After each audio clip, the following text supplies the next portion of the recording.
പ്രധാനപ്പെട്ട കാര്യം എന്ന് പറഞ്ഞാൽ ഈ വരേണ ഇതാണ്. അതോടൊപ്പം ഇപ്പോൾ ഇതിൽ തന്നെ ഇപ്പോൾ പോലീസുകാരെ തല്ലുന്ന സീൻസ്, ഇത്തരം ചില സാധനങ്ങൾ അത് ഇന്നത്തെ കാലഘട്ടത്തിൽ അത് മുഴച്ചു നിൽക്കുന്നതായിട്ട് തോന്നുന്നില്ല. അത് പാർലമെന്റിനകത്ത് കയറി മിനിസ്റ്ററെ വെടിവെച്ച് വന്ന KGF ഇവിടെ സൂപ്പർ ഡ്യൂപ്പർ ഹിറ്റാണ്. പിന്നാണോ പാവം 4 പോലീസുകാരെ തല്ലുന്ന കുറിവച്ചത്. അപ്പൊ ഞാൻ ആദ്യമായിട്ട് ഞാൻ കാണുന്ന ഹീറോ സത്യം നോ പിന്നെ മമ്മുക്ക. ഞാൻ അത്രയും കാലം സിനിമ കണ്ടിട്ടില്ല.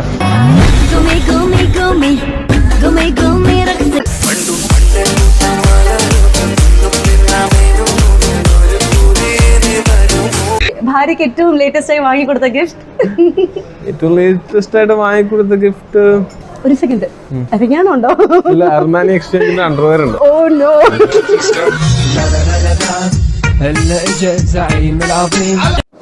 ഈ വിവാദങ്ങളെ പിന്നീട് ഒന്ന് ആലോചിച്ച് നോക്കിയിട്ടുണ്ട്? അത് വേണ്ടിയിരുന്നു ആലോചിച്ചില്ല, കഴിഞ്ഞു പോയ കാര്യങ്ങളാണ്. ഇപ്പൊ ഈ തരത്തിലുള്ള എല്ലാ വിവാദങ്ങളും നമുക്ക് പ്രശ്നമൊന്നുമില്ല, മറ്റുള്ളവർ എപ്പോഴും അങ്ങനെയാണല്ലോ. ഇപ്പൊ എൻ്റെ കാര്യത്തിൽ എന്നെക്കാട്ടിലും കൂടുതൽ കൺസേൺ നിങ്ങൾക്കാണ് അല്ലേ? അയാളത് പറയാൻ പാടില്ല, അയാളത് പറഞ്ഞാൽ നിങ്ങൾക്ക് എന്താ കുഴപ്പം?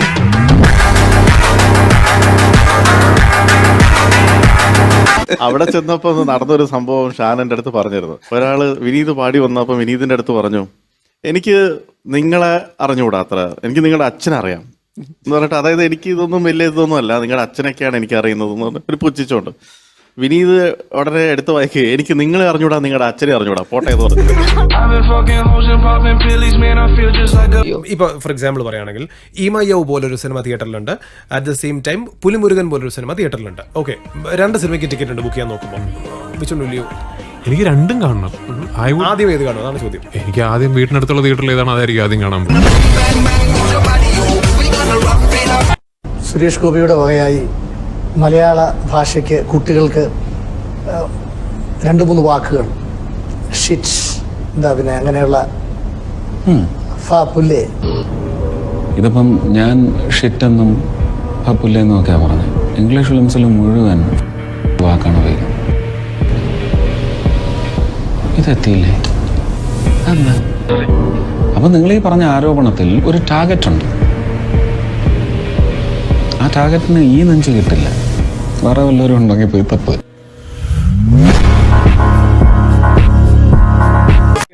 ഇട്ടിരിക്കുന്നതിൽ ഇപ്പൊ അണിഞ്ഞിരിക്കുന്നതിൽ ഏറ്റവും ബ്രാൻഡഡ് ആയിട്ടുള്ള ഏറ്റവും വില കൂടിയ വസ്തു?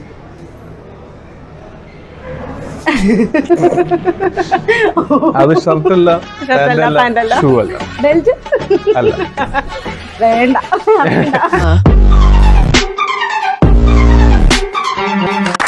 ഞങ്ങൾ ഇത്രയും ഉത്തരം പറഞ്ഞല്ലോ, അപ്പൊ ഞങ്ങളിപ്പോ ഒരു ചോദ്യം ചോദിക്കും. ഞാൻ ആദ്യമേ പറഞ്ഞിരുന്നു എനിക്ക് അറിവില്ലാന്ന് പറഞ്ഞിരുന്നു. അല്ല, അതൊന്നും പറഞ്ഞിട്ട് കാര്യമില്ല, ഞങ്ങൾക്ക് വലിയ അറിവൊന്നുമില്ല. ധ്യാന ഒരു ചോദ്യം ചോദിച്ചു. ശരി, ഏത് ടൈപ്പ്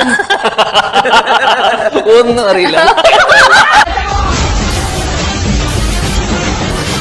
പുരസ്കാരം ഏറ്റുവാങ്ങാൻ സമാഗതനായ നമ്മുടെ എല്ലാം പ്രിയപ്പെട്ട ഒരു മുഖവരാവശ്യമില്ലാത്ത ഞാൻ ചേട്ടൻ എന്ന് വിളിക്കുന്ന പത്മശ്രീ ഭരത് മമ്മൂട്ടി. കടന്നപ്പള്ളി രാമചന്ദ്രനല്ലേ ചേട്ടൻ എന്നാണ് വിളിക്കുന്നത്. അപ്പോൾ എൻ്റെ പ്രായം നിങ്ങൾക്ക് മനസ്സിലായി കാണുമല്ലോ.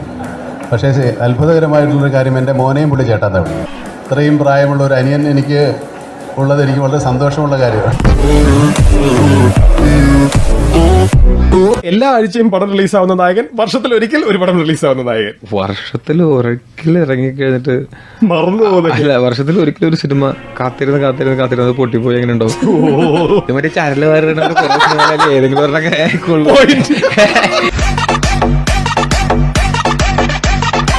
ഈ മക്കൾക്ക് എന്താണ് ഈ ആരോമല് ചന്തു എന്ന് പേരിടാൻ കാരണം? അതായത് 2 കുഞ്ഞുത്തേവിയും ഉണ്ണിയാർച്ച എന്നിട്ടേനെ. അല്ല, ഇത് അംഗം പെട്ടാൻ വേണ്ടിയാണ് ഈ ആരോമല ചന്തു. വിധി അങ്ങനെയാണ് കിട്ടിയെങ്കിൽ ഇപ്പോ എന്താ പറയുക, നെൽസൺ മണ്ടായിരുന്നിട്ടാലും അവര് അങ്ങനെ തമ്മിൽ തെളിച്ചാവും. അപ്പൊ അത് വിധിക്ക് പേരുമായിട്ട് ഒരു സാമ്യമില്ല. നാദൃഷ്ടാന്നൊക്കെ നിനക്ക് എന്തൊക്കെ പ്രതീക്ഷയില്ലാതെ ഒരു പേരിട്ടേക്കണോ? അങ്ങനെയൊക്കെ നീ വന്നോ? ഇല്ല. അപ്പൊ അതാ ഓ അങ്ങനെ. ശരി, അപ്പൊ ഈ ഹോസ്റ്റലിൽ നിന്നപ്പോഴത്തെ രസമുള്ള എക്സ്പീരിയൻസ് നിങ്ങളുടെ ഇവൻ കോളേജിൽ പോയിട്ടേ ഹോസ്റ്റലിൽ മാത്രമേ. ഉദാഹരണത്തിന് ഈ കുക്കിംഗ്, അയൺ ബോക്സിന് മേലെ കൊട്ട വരിക്കുന്ന പരിപാടിയാണ് ഉദ്ദേശിച്ചത്. അങ്ങനെ പറയാം. എന്തിനാണ് ഈ കുക്കിംഗ് സാധനം കഴിക്കുന്നത്? അവരുടെ ഫ്ലാറ്റിന്റെ താഴെയായിരുന്നു. അപ്പൊ ആ ഫ്ലാറ്റിന്റെ താഴെ തന്നെ ഞാൻ എത്രയോ തവണ പോയി നിന്നിട്ടുണ്ട് ഇവരൊന്ന് കാണാൻ വേണ്ടിയിട്ട്. ആ ചായക്കടക്കാരനൊക്കെ നമ്മളെ അറിയാം, ഞങ്ങൾ സ്കൂളൊക്കെ പഠിക്കുമ്പോൾ. അപ്പോൾ അന്നൊക്കെ പുള്ളി നമ്മളെ കാണുമ്പോൾ തന്നെ വന്നിട്ടാണ്ടാ എന്നൊക്കെ പറഞ്ഞ ഒരു ആറ്റിറ്റ്യൂഡൊക്കെ ആയിരുന്നു. പിന്നെ ഞാൻ അപ്പോൾ എങ്ങനെ പണ്ടേ നീ എന്നൊക്കെ പറഞ്ഞ പുള്ളിൻ്റെ അടുത്ത് ഓരോ വിശേഷങ്ങളൊക്കെ ചോദിക്കുമ്പോൾ ഞാൻ പുള്ളിയുടെ അടുത്ത് പറഞ്ഞു ഞാൻ നയൻതാരനെ വെച്ച സിനിമയാണ്. അപ്പോൾ പുള്ളി എന്നെ ഇങ്ങനെ നോട്ടം നോക്കിയിട്ട് പറഞ്ഞു പോടാ. യൂസേജിന് വേണ്ടിയിട്ടാണ് ഈ ജീൻസ് എന്ന് പറഞ്ഞ മെറ്റീരിയൽ ഉണ്ടാക്കുന്നത്. ആ ജീൻസ് ഡെനിം എന്ന് പറഞ്ഞ സാധനം. അപ്പോൾ ഡെനിം ഉണ്ടാക്കുന്ന തന്നെ മാസങ്ങളോളം വർക്ക് ചെയ്യുക ഇവർ കമ്പനിയിലൊക്കെ. അപ്പോൾ ആ ഡെനിം നമുക്ക് എത്ര മാസങ്ങളോളം വേണമെങ്കിൽ യൂസ് ചെയ്യാം. സത്യം പറഞ്ഞാൽ ജീൻസ് കഴുകേണ്ട ആവശ്യമില്ല. എൻ്റെ കോളേജിൽ 2 മാസങ്ങളോളം ഇപ്പൊ ചേട്ടൻ ജീൻസ് എത്ര ആഴ്ചയായി കഴുകിയിട്ടെന്ന് ഞാൻ ചോദിക്കുന്നില്ല. താങ്കൾ കേരളത്തിന്റെ പൊതുമുതലാണ്. അപ്പോൾ അതിനെയാണ് കൂടുതൽ നശിപ്പിക്കാനും കല്ലെറിയാനും തീ വയ്ക്കാനും ഒക്കെ ഉള്ളൊരു സ്വാതന്ത്ര്യമുള്ളത്.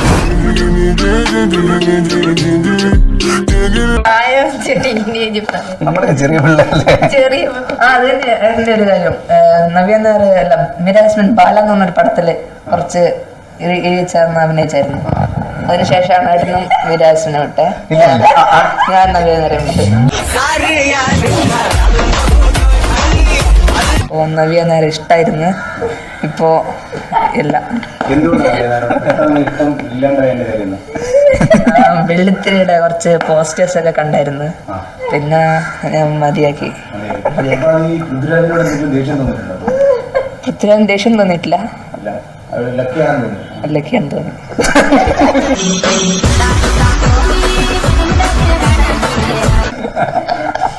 നിനക്ക് നവ്യ നായരോട് നിനക്ക് അങ്ങനെയുള്ള തോന്നലുണ്ടായോ? കല്യാണം കഴിക്കണമെന്ന് മറ്റോ തോന്നി? തോന്നി.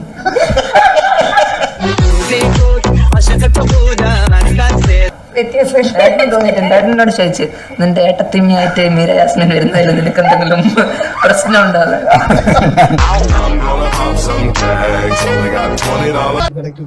How is this even remotely connected to the film we are talking about? Oh my God! കേട്ടിട്ടുണ്ടോ? ഞങ്ങളിപ്പോ ആവശ്യമില്ലാത്ത ചോദ്യം ചോദിച്ചു കഴിഞ്ഞാൽ ഞങ്ങൾ അത് പറയും. How is this even remotely connected to the film we are talking about? ഈ പ്രോഗ്രാമിലേക്ക് സ്വാഗതം. Thank you. അപ്പോൾ ഞാൻ ഇതിനു മുമ്പ് ഒരാളെ മാത്രമേ ഇന്റർവ്യൂ ചെയ്തിട്ടുള്ളൂ ലൈഫിൽ. അപ്പോൾ അത് പ്രജിത്തേട്ടനെയാണ്. അല്ല, ഞാൻ ഒരു തവണ നമിതേനെ ഇന്റർവ്യൂ ചെയ്തിട്ടുണ്ട്, ഓർമ്മയുണ്ടോ ഈ മുഖത്തിന്? അതിനുശേഷം പ്രീതേട്ടനെയാണ്. മൂന്നാമത്തത് ധ്യാനം. അപ്പോൾ ഒന്നിൽ പേഴ്ച 3 നാളല്ല. അതേതൊരു പെൺകുട്ടിയെ കാണിക്കാൻ വേണ്ടിയിട്ടാണ്. പിന്നെ അതോടെ പടക്കം പൊട്ടിക്കലിനോടുള്ള പേടി മാറി. പക്ഷെ അതോടെ പെണ്ണുങ്ങളോടുള്ള കുറച്ച് പേടി കൂടുകയോ സംതിങ് ലൈക്ക് ദാറ്റ്. എന്താണ് വാട്ട് ഇസ് ദ ബാക്ക്ഗ്രൗണ്ട്? അപ്പോൾ എല്ലാത്തിനോടും പേടിയാണ്, ഒന്നും ചെയ്യില്ല. എല്ലാ ആൾക്കാരുണ്ട്, ജോലിക്കാരുണ്ട്. അപ്പോൾ അങ്ങനെയൊക്കെയുള്ള രീതിയിലായിരുന്നു. അപ്പോൾ ഒരു ചെന്നൈയിലൊക്കെ വന്നപ്പോൾ പിള്ളേരൊക്കെ കൂടെയൊക്കെ വേറെ രീതിയിലായി. അപ്പോൾ അവർക്ക് അവിടെ തന്നെ ശ്രീനിവാസിനെ അറിയില്ല, ആരും അറിയില്ല. അപ്പോൾ ഏത് ശ്രീനിവാസൻ എന്നൊക്കെ ചോദിക്കും. അപ്പോൾ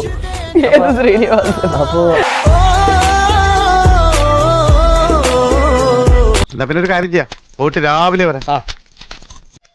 സ്വാമിയെ നിന്നേ, അങ്ങനെ അങ്ങ് പോയാലോ? ഇനി പോവല്ലോ.